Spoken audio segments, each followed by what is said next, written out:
문재인 전 대통령이 최근 발간한 회고록이 주말 사이 정치권의 새로운 논쟁으로 떠올랐습니다. 최근 김건희 여사 특검으로 궁지에 몰렸던 여당은 2018년 당시 김정숙 여사의 타지마할 방문을 단독 외교라고 강조한 부분을 특히 파고들며 공세 수위를 높였습니다. 강민경 기자입니다. 문재인 전 대통령이 자신의 첫 회고록 변방에서 중심으로 해서 재임 당시 부인 김정숙 여사의 타지마할 방문 비화에 대해 처음으로 입을 열었습니다. 지난 2018년 인도 측이 행사 참석을 요청하며 아내라도 대신 보내달라고 해서 김 여사가 가게 됐다는 겁니다. 정상 배우자의 첫 단독 외교라는 표현을 써가며 6년째 이어지는 관광여행 논란을 불식시키고 싶다는 소망을 내비쳤습니다. 국민의힘은 즉각 공격에 나섰습니다. 배현진 의원은 당시 국정감사로 외교부가 먼저 인도 측의 초청을 타진했다는 점을 확인했다며 문 전 대통령을 능청맞다고 비판했습니다.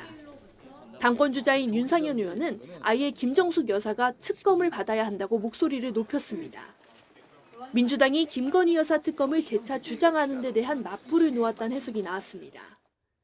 국민의힘은 문 전 대통령이 남북정상회담 당시 김정은 위원장의 비핵화 의지를 강조한 부분에 대해서도 비판을 이어갔습니다.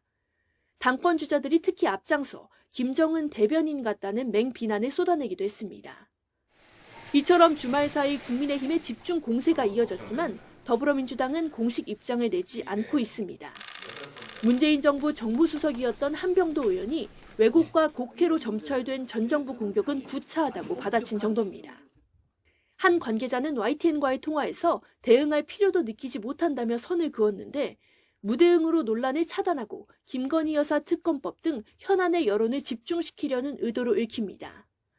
실제로 최근 최상병, 김건희 여사 특검 등 각종 현안을 놓고 수세에 몰렸던 국민의힘이 반격에 나섰다는 해석이 적지 않습니다. 그러나 문 전 대통령의 회고록이 현재 진행 중인 사안을 다룬 게 아니란 점에서 공세의 여파가 확장될 수 있을지는 좀 더 지켜봐야 할 걸로 보입니다. YTN 강민경입니다.